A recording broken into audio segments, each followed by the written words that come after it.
Welcome back to my channel. I'm Kat Saves and I'm on a mission to help you shop smarter and save money. So today's video is going to be very chatty and very relaxed. I am just here in my little cozy corner of my living room with my cup of tea, so I highly suggest you grab yourself a hot drink and get comfortable as well. Today it's just going to be a very talkative video. We're going to chat about how to transform your finances for the new year, and it also might be really useful if you get a pen and paper and just jot some notes down if you want to, because I really think that's the best way to take on any information, is just to write some notes. So that's just a little bit of advice. You don't have to do it, obviously. You can just watch this video as it is. So what I am about to share with you has honestly been one of the best things I have ever done for myself. It has truly changed my life. Now I know that is such a big thing to claim, but genuinely this has had such a positive impact on me. And I'm especially grateful that I started doing this early. So I started doing this in my early 20s. I am now 28. I nearly forgot how old I was for a second. So starting early really does set you up for an amazing financial future. The earlier you start learning about your finances and building good financial habits, becoming financially literate, the better. It just gives you so much time to improve and to grow. But don't worry, if you are older, if you're not in your 20s, if you're older than me, that is absolutely fine, because it is literally never too late to start.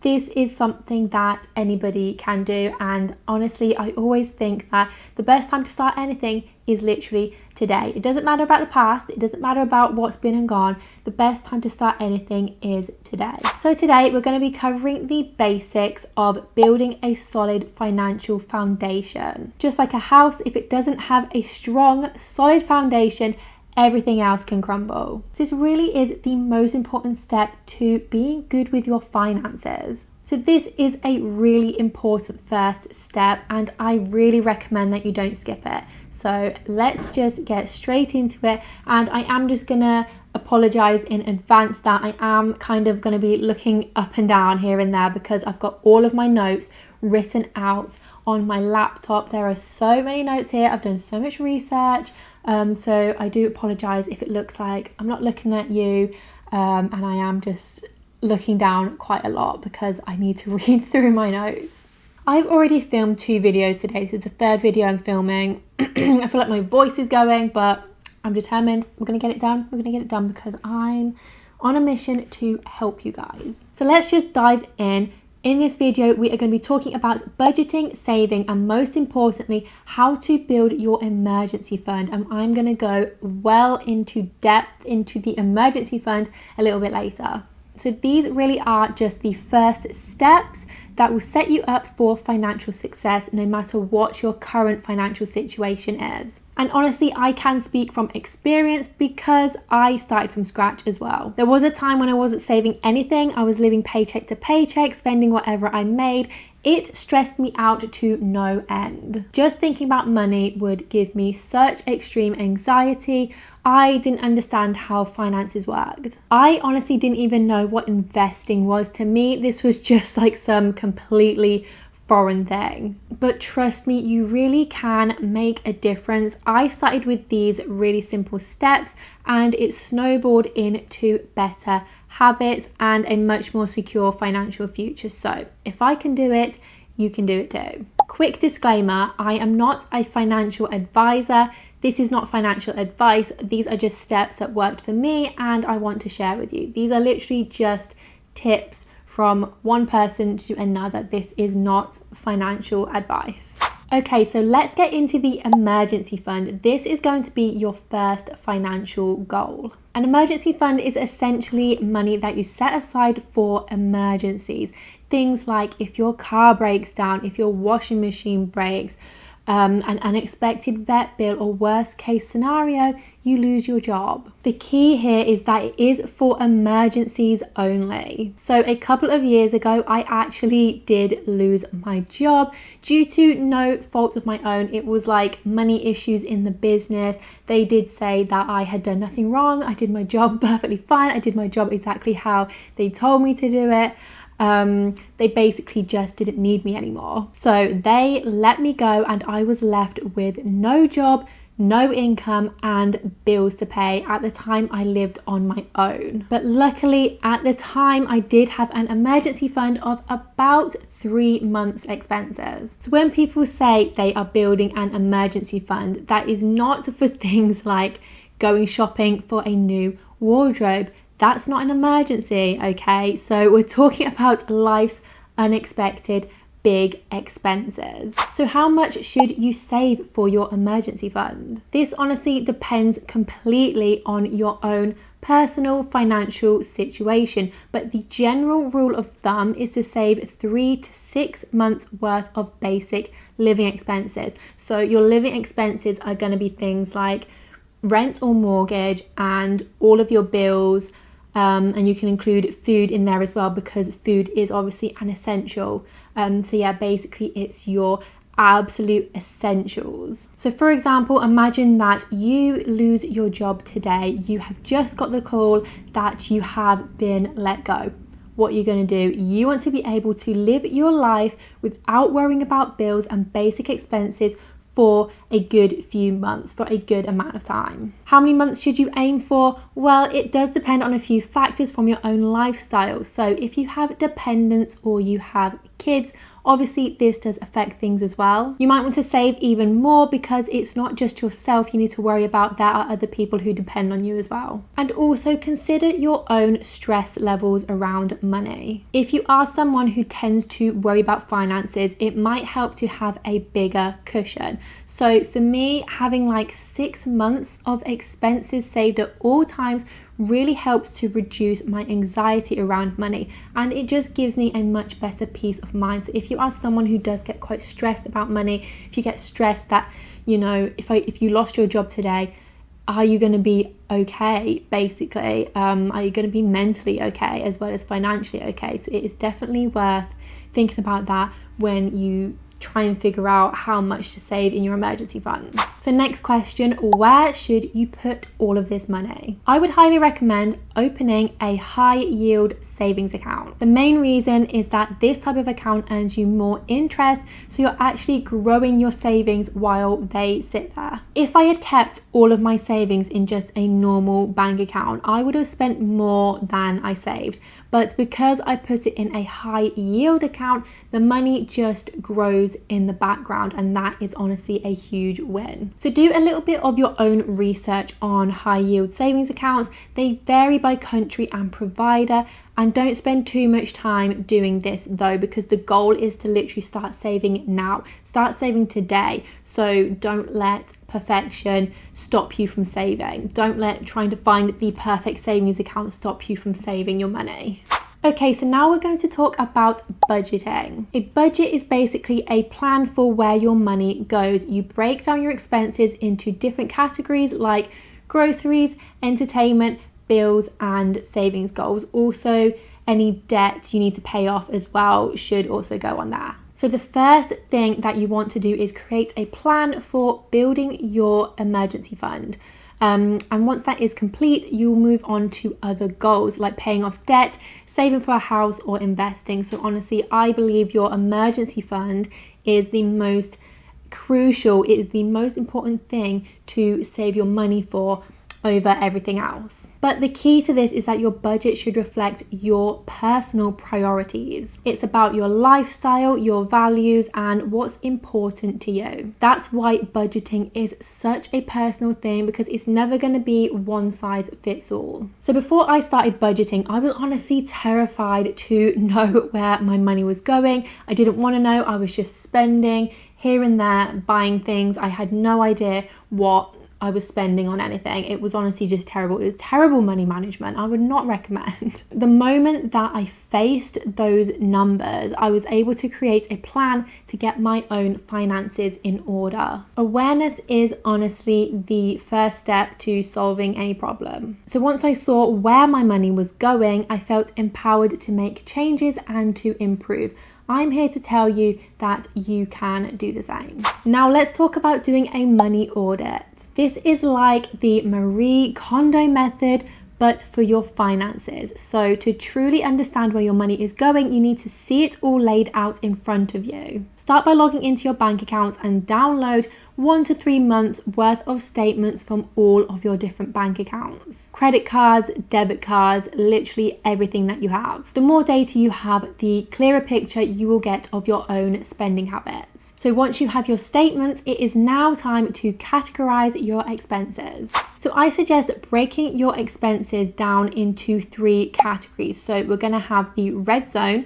These are your crucial fixed expenses, things like rent, insurance, phone plans. These are non-negotiable. You have to pay them every month.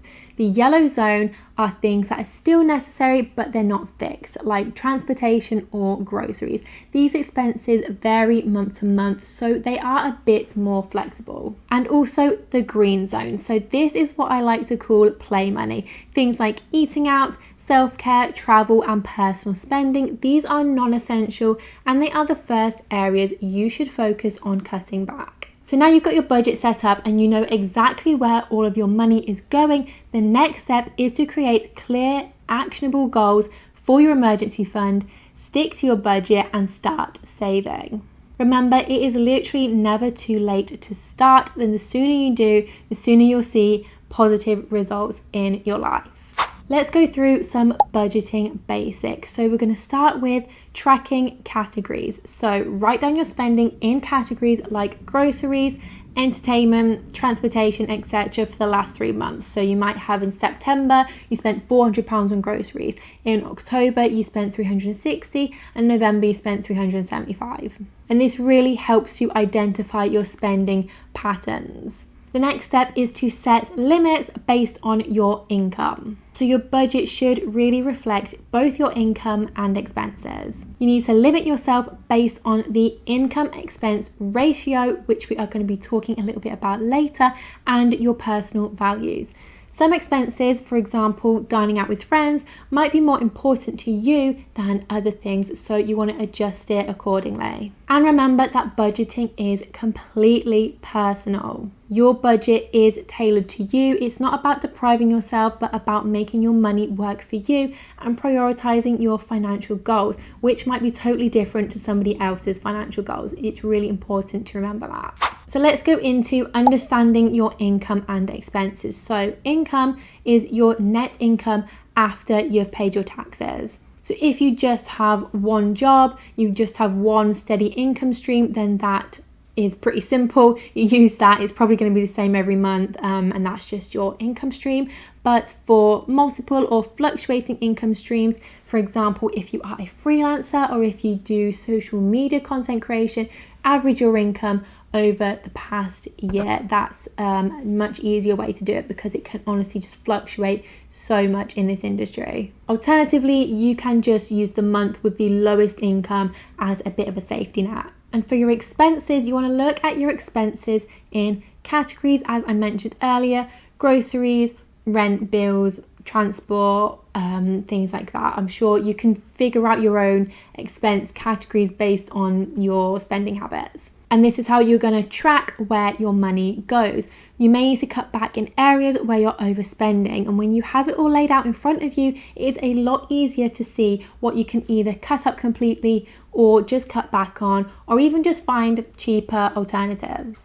Okay, so saving and limiting expenses. Let's quickly talk about the income expenses ratio. If your spending exceeds your income, you'll need to cut back on wants, which are the green zone, and potentially on needs, which is the yellow zone. And consider cutting expenses in the red zone. For example, negotiating your phone bill or downsizing your living space. Now, this is quite a big thing. It's not an easy thing to just cut back on. If your rent is way more expensive than what you can afford, you really might want to consider moving somewhere cheaper. I know that's like not an easy thing to do, but just kind of keep that in mind. And you also really want to prioritize your savings. So the more you earn, the more you can save. If you're earning less or spending more than you make, consider really trying to increase your income through side hustles or looking for a better job. I know this is so much easier said than done. just make more money is honestly just a really silly piece of advice. I would never give advice like that. I do think it's really important though to do some research of your own and just see what is out there in terms of ways to make more money. And when it comes to budgeting, there are a few different budgeting options that you might find really helpful. So let's talk about the 50-30-20 rule. It is very simple and very straightforward. So basically 50% of your income goes on needs, which are red and yellow zones. 30% goes to wants, which is the green zone, and 20% goes to savings. For example, your emergency fund. And once your emergency fund is complete, use the 20% for debt repayment, investments, etc. So the 50-30-20 rule is talked about a lot online. I see a lot of videos about it, and it can work for a lot of people, but it will not work for everyone. So please keep that in mind. I know at the moment renting is extortionate. I rent at the moment. So if you're earning £2,000 a month and your rent is 1,200, that's already over the 50% mark, and that's not your fault. So you are better off budgeting in a different way. So you could also try the category by category approach. So this is basically where you track and set realistic limits for each spending category based on past spending and adjust it accordingly. You could also do the savings first approach. So this is where you set a savings goal, for example, £6,000 for an emergency fund. And then you calculate how much you need to save each month to reach that goal and budget around that target. So for example, saving £250 per month would reach £6,000 in about 2 years. Again, that way your budget is going to be completely personal to you and personal to your own situation. So next, let's just talk about setting your emergency fund goal and how you're going to do this. So number one, you need to determine your goal. Decide how much you need for an emergency fund. A good rule of thumb is to save 3 months of basic expenses. For example, if your expenses are £1,500 a month, aim for at least £4,500 in your emergency fund. And you also need to set a realistic time frame for achieving your emergency fund goal. Use the 50-30-20 rule if you want to, or your own budgeting method to determine how long it will take to save the target amount. And it's really important to be realistic here. If you think you can save £1,000 a month, but you're actually not really earning enough money to do that, there's no point. There's literally no point in lying to yourself. You know how much you earn, you know what your expenses are, you know how much you can save. So yeah, it really is just about being realistic and being sensible. When you are saving towards your emergency fund, you need to make it realistic for yourself. Let's just talk a little bit about staying motivated. So the key is to always remember why you are doing it. Are you saving for something in particular, like your first house? Are you aiming to start investing? Or maybe just being more financially responsible and create a better habits is the main goal for you. So a few ways to stay motivated can include tracking your progress visually. So you can use a flow chart or a similar method to track your savings progress. Visual cues like colouring in savings goals can help keep you motivated. So a spreadsheet actually works really well for me, especially if it's colour coded. The colours just do something to my brain. They just make my brain really happy, and I just feel organised. Also, consistent budgeting and saving creates positive financial habits that can benefit you long term. Over time, this will help with future goals like buying a house or saving for children, which I've heard is very expensive. And also having that financial mindset shift is just really good for you. Developing those good money habits reduces financial stress and encourages a more positive, abundant mindset around money. So just a few final thoughts here. Let's talk about commitment to your financial goals. Budgeting is about consistent effort and dedication to your own goals. The more you stick to your budget and savings goals, the more confident and financially secure you will become. And building momentum. So as you reach smaller milestones, your confidence and financial literacy will grow, leading to more financial success down the line. Thank you so much for watching this video. If you did get this far, if you got all the way to the end, please do leave me a comment with any of your own tips or even personal stories about your own financial goals that you would like to share with me. And just give this video a like and subscribe for more money saving and smart shopping content.